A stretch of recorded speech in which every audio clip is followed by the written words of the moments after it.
ഈശോ മിശിഹായ്ക്ക് സ്തുതിയായിരിക്കട്ടെ. പ്രിയപ്പെട്ട സഹോദരങ്ങളെ, ഞാൻ ഷിബു ജെയിംസ്. സാ മീഡിയ എന്ന നമ്മുടെ യൂട്യൂബ് ചാനലിലേക്ക് എല്ലാ സുഹൃത്തുക്കൾക്കും സ്വാഗതം. 2024 ലോഗോസിന്റെ പഠനമാണ് പ്രധാനമായും ഈ ചാനലിലൂടെ നടത്തപ്പെടുന്നത്. 2024 ലോഗോസിന് പഠിക്കാനുള്ള മുഴുവൻ അധ്യായങ്ങളും വീഡിയോ ക്ലാസുകളാക്കി അപ്ലോഡ് ചെയ്യുന്നതിനോടൊപ്പം തന്നെ എല്ലാ ശനിയാഴ്ചകളിലും ഒരു മോക്ക് ടെസ്റ്റ് എന്ന ക്രമത്തിന് നടത്തിവരികയാണ്. രാത്രി 9 മണിക്ക് എല്ലാ അധ്യായങ്ങളുടെയും മോക്ക് ടെസ്റ്റ് ഒരു തവണ നടത്തി കഴിഞ്ഞതിനു ശേഷം ആഴ്ചയിൽ 2 മോക്ക് ടെസ്റ്റ് എന്ന രീതിയിൽ നടത്തുന്നതായിരിക്കും. അതോടൊപ്പം തന്നെ ന്യായാധിപന്മാർ, പ്രഭാഷകൻ, ലൂക്ക, കൊറിന്തോസ് ഈ ഭാഗങ്ങൾ പ്രത്യേകം 100 മാർക്കിന്റെ മോക്ക് ടെസ്റ്റുകളും ഈ 4 ഭാഗങ്ങളും ഉൾപ്പെടുത്തിക്കൊണ്ട് 100 മാർക്കിന്റെ 3-4 മോക്ക് ടെസ്റ്റുകളും നടത്താമെന്ന് ചിന്തിക്കുന്നുണ്ട്. അതുകൂടാതെ ബൈബിൾ വാക്യങ്ങൾ കാണാതെ പഠിക്കുന്നതിന് വേണ്ടി ബൈബിൾ ഭാഗം ഓരോ അധ്യായം പൂർണ്ണമായി വായിച്ച് ഓഡിയോയായി അപ്ലോഡ് ചെയ്യുന്നു. ദിവസം 4-5 വാക്യങ്ങൾ കാണാതെ പഠിക്കുന്നതിന് വേണ്ടി ഷോർട്ട് വീഡിയോസ് വാക്യം പഠിക്കാനായി അപ്ലോഡ് ചെയ്യുന്നു. സെമി ഫൈനൽ, ഫൈനൽ മത്സരങ്ങളിൽ ക്വാളിഫൈ ചെയ്യണമെങ്കിൽ പരമാവധി വാക്യങ്ങൾ കാണാതെ പഠിച്ചു പോയാൽ മാത്രമേ സാധിക്കുകയുള്ളൂ. അതിനായി എല്ലാവരും പരിശ്രമിക്കുക. പരമാവധി ആളുകൾക്ക് ഈ മെസ്സേജ് പാസ് ചെയ്യുക. കൂടുതൽ ആളുകളെ ദൈവവചനം പഠിക്കുന്നതിന് വേണ്ടി പ്രേരിപ്പിക്കുകയും അവരെ ഇതിലേക്ക് കൊണ്ടുവരികയും ചെയ്യുക. ഇത് പ്രഭാഷകനിൽ നിന്നുള്ള ചോദ്യോത്തരങ്ങളുടെ 6ാമത്തെ വീഡിയോയാണ്. പ്രഭാഷകൻ 36-ാം അധ്യായം 19 മുതൽ 31 വരെ വാക്യങ്ങൾ. ഒന്നാമത്തെ ചോദ്യം, പ്രഭാഷകൻ 36:19 അങ്ങയുടെ അത്ഭുത പ്രവൃത്തികളുടെ ഘോഷം കൊണ്ട് എന്തിനെ നിറയ്ക്കണമേ എന്നാണ് പ്രഭാഷകൻ പ്രാർത്ഥിക്കുന്നത്. സിയോനെ. ചോദ്യം 2, സിയോനെ എന്തുകൊണ്ട് നിറയ്ക്കണമേ എന്നാണ് പ്രഭാഷകൻ പ്രാർത്ഥിക്കുന്നത്. അങ്ങയുടെ അത്ഭുത പ്രവൃത്തികളുടെ ഘോഷം കൊണ്ട്.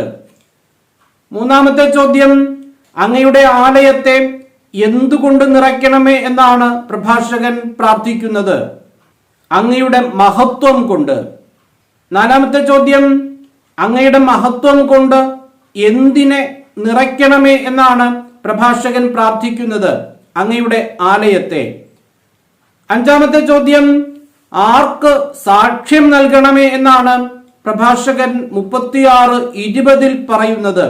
അങ്ങയുടെ ആദ്യ സൃഷ്ടികൾക്ക്. 6ാമത്തെ ചോദ്യം, അങ്ങയുടെ ആദ്യ സൃഷ്ടികൾക്ക് എന്തു നൽകണമേ എന്നാണ് പ്രഭാഷകൻ പറയുന്നത്. സാക്ഷ്യം. 7ാമത്തെ ചോദ്യം, എന്ത് പൂർത്തിയാക്കണമേ എന്നാണ് പ്രഭാഷകൻ പ്രാർത്ഥിക്കുന്നത്. അങ്ങയുടെ നാമത്തിൽ അരുളി ചെയ്യപ്പെട്ട പ്രവചനങ്ങൾ. ചോദ്യം 8, അങ്ങയുടെ നാമത്തിൽ അരുളി ചെയ്യപ്പെട്ട പ്രവചനങ്ങൾ എന്തു ചെയ്യണം എന്നാണ് പ്രഭാഷകൻ പ്രാർത്ഥിക്കുന്നത്.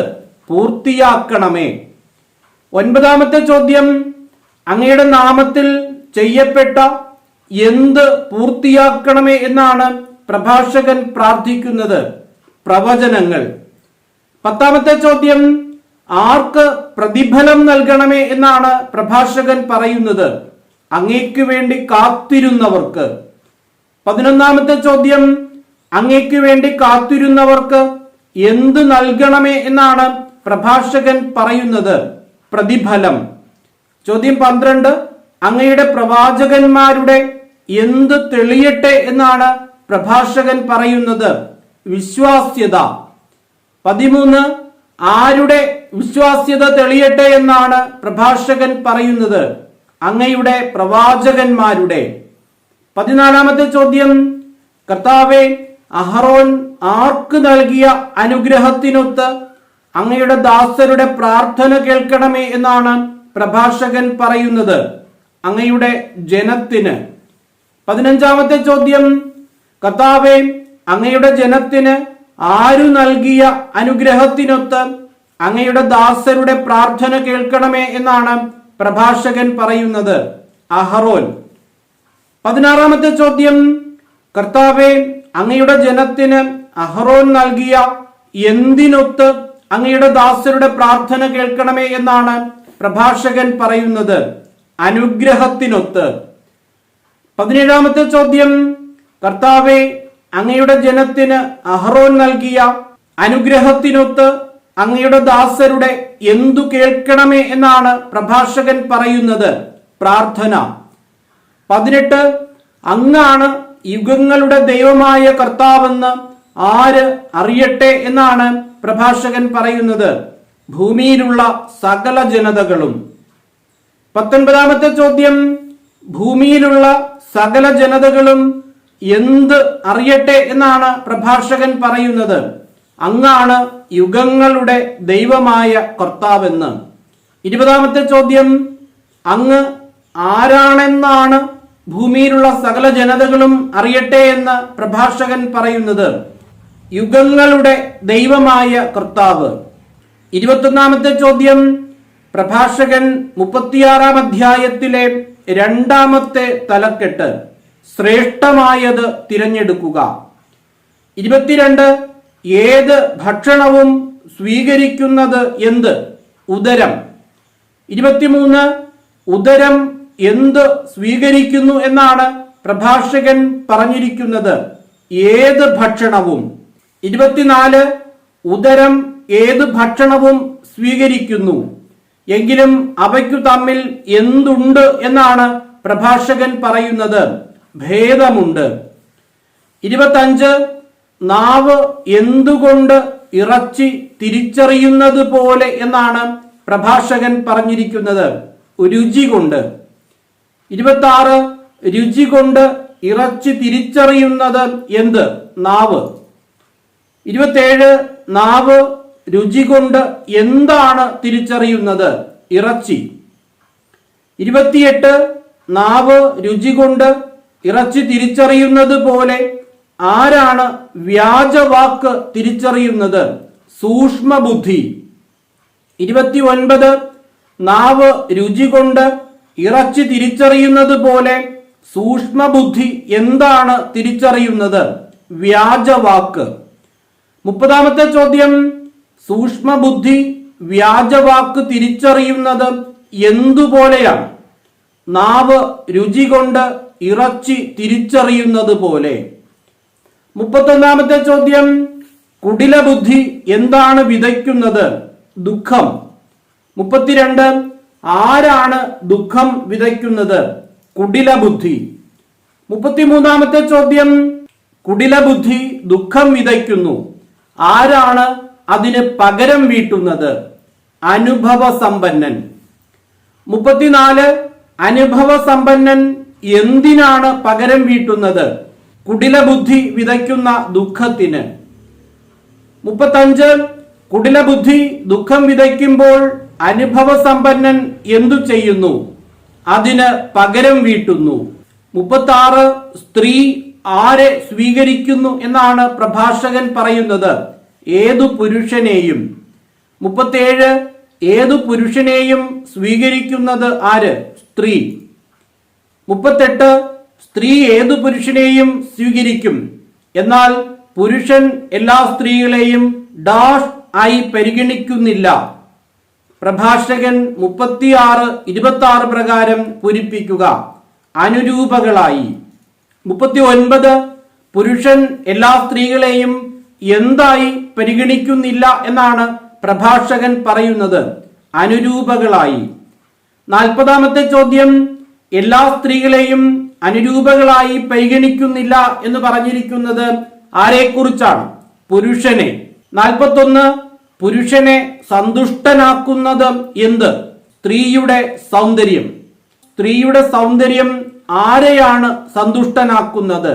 പുരുഷനെ. 43. ആരുടെ സൗന്ദര്യമാണ് പുരുഷനെ സന്തുഷ്ടനാക്കുന്നത്? സ്ത്രീയുടെ. 44.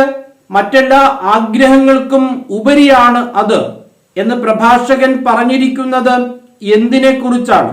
സ്ത്രീയുടെ സൗന്ദര്യം. 45. എപ്പോഴാണ് ഒരുവളുടെ ഭർത്താവ് മറ്റുള്ളവരെക്കാൾ ഭാഗ്യവാനാകുന്നത്? അവളുടെ ഭാഷണം വിനയവും സൗമ്യതയും നിറഞ്ഞതാണെങ്കിൽ. അവളുടെ എന്ന് പറയുമ്പോൾ ഭാര്യയുടെയാണ്. 46. അവളുടെ ഭാഷണം വിനയവും സൗമ്യതയും നിറഞ്ഞതാണെങ്കിൽ അവളുടെ ഭർത്താവ് ആരായിത്തീരുന്നു മറ്റുള്ളവരെക്കാൾ ഭാഗ്യവാൻ. 47 അവളുടെ ഭാഷണം വിനയവും സൗമ്യതയും നിറഞ്ഞതാണെങ്കിൽ മറ്റുള്ളവരെക്കാൾ ഭാഗ്യവാനാകുന്നത് ആര്? അവളുടെ ഭർത്താവ്. 48 പുരുഷന്റെ ഏറ്റവും വലിയ സമ്പത്ത് ആര്? ഭാര്യ. 49 പുരുഷന്റെ എന്തെല്ലാമാണ് ഭാര്യ? തുണയും താങ്ങും. 50 ആരാണ് പുരുഷന്റെ തുണയും താങ്ങും? ഭാര്യ. 51 എങ്ങനെയുള്ള വസ്തുവാണ് കൊള്ള ചെയ്യപ്പെടുക? വേലിയില്ലാത്ത. 52 വേലി ഇല്ലാത്ത വസ്തു എന്തു ചെയ്യപ്പെടും? കൊള്ള ചെയ്യപ്പെടും. 53 നെടുവീർപ്പ് കൊണ്ട് അലഞ്ഞു നടക്കുന്നതാര്? ഭാര്യയില്ലാത്തവൻ. 54 ഭാര്യയില്ലാത്തവൻ എന്തു ചെയ്യും എന്നാണ് പ്രഭാഷകൻ പറയുന്നത്? നെടുവീർപ്പ് കൊണ്ട് അലഞ്ഞു നടക്കും. 55 എവിടെ ചുറ്റി നടക്കുന്ന കൊള്ളക്കാരനെ ആര് വിശ്വസിക്കും എന്നാണ് പ്രഭാഷകൻ ചോദിക്കുന്നത്? നഗരം തോറും. 56 നഗരം തോറും ചുറ്റി നടക്കുന്ന ആര് വിശ്വസിക്കും എന്നാണ് പ്രഭാഷകൻ ചോദിക്കുന്നത്? കൊള്ളക്കാരനെ. 57 നഗരം തോറും ചുറ്റി നടക്കുന്ന കൊള്ളക്കാരനെ ആര് വിശ്വസിക്കും എന്ന് ചോദിക്കുന്ന പ്രഭാഷകൻ മറ്റൊരാളെ കുറിച്ചും ആര് വിശ്വസിക്കും എന്ന് അതുപോലെ തന്നെ ചോദിക്കുന്നു. അത് ആരെക്കുറിച്ചാണ്? വീടില്ലാതെ അലഞ്ഞു നടക്കുകയും എത്തുന്നിടത്ത് അന്തിയുറങ്ങുകയും ചെയ്യുന്നവനെ.